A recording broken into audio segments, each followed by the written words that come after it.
নবীজি সাল্লাল্লাহু আলাইহি সাল্লাম বলেছেন, মানুষ যখন কোনো গুনাহ করে, আল্লাহর কোনো নিষিদ্ধ পথে যায়, কোন একটা পাপের কাজ করে, মোবাইলে একটা হারাম জিনিস দেখে ফেললেন, একজন পুরুষ পর্নোর ছবি দেখলেন, মজা নিলেন, একটা হারাম গুনাহের কাজ করলেন, এর ফলে কি হবে? অন্তরের মধ্যে, অন্তরটা কিন্তু ফ্রেশ ছিল, এটাতে একটা দাগ পড়বে। একটা গুনাহ করলে একটা দাগ পড়ে, হাদিসে আসছে।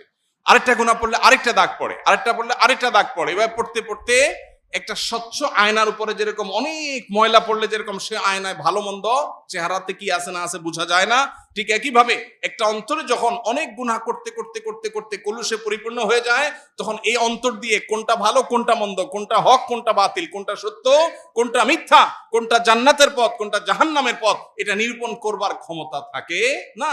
এই জন্য আমার অন্তরকে পরিশুদ্ধ করবার জন্য 1 নম্বরের কাজ হলো সকল প্রকার গুনাহ থেকে বাঁচার জন্য সর্বোচ্চ সংগ্রাম করা।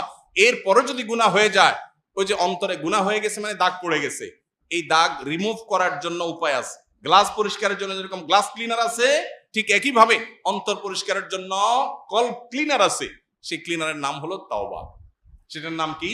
তওবা। বান্দা যখন তওবা করে, আত্তাইবু মিনাজ যামবি কামা লা যামবা লাহ, তার অন্তরে যে দাগ পড়ে যায়, ভালো করে তওবা করতে পারলে সেই দাগ মুছে যায়। তাহলে আমাদের নিজেদের পরিশুদ্ধ করার জন্য 1 নম্বর স্টেপ হলো কি? গুনাহ থেকে বাঁচার জন্য সংগ্রাম করা। অনেক নফল নামাজ দরকার নাই, অনেক নফল দানও দরকার নাই, অনেক তাসবিহ না হলেও চলবে, অনেক তেলাওয়াত না হলেও চলবে, কিন্তু যেটা না হলে চলবে না সেটা হলো কি?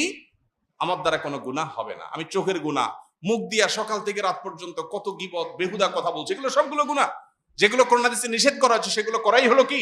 গুনাহ। অতএব সেগুলো থেকে বেঁচে থাকার চেষ্টা কর। যদি কোনটা হয়ে গেছে আমি টের পাই, এই কথাটা তো বলা ঠিক হয়নি, আমার অন্যায় হয়ে গেছে, দেরি না করে সাথে সাথে রিমুভার দিয়ে সেটাকে রিমুভ করা, অর্থাৎ তওবা করা, যে আল্লাহ আমি অন্যায় করেছি আর করবো না, এটাই রিমুভার। তাহলে এই প্রক্রিয়ার মধ্য দিয়ে আমাদের অন্তরটাকে পরিচ্ছন্ন রাখতে পারি। আস-সুন্নাহ ফাউন্ডেশন, উম্মার স্বার্থে সুন্নাহর সাথে।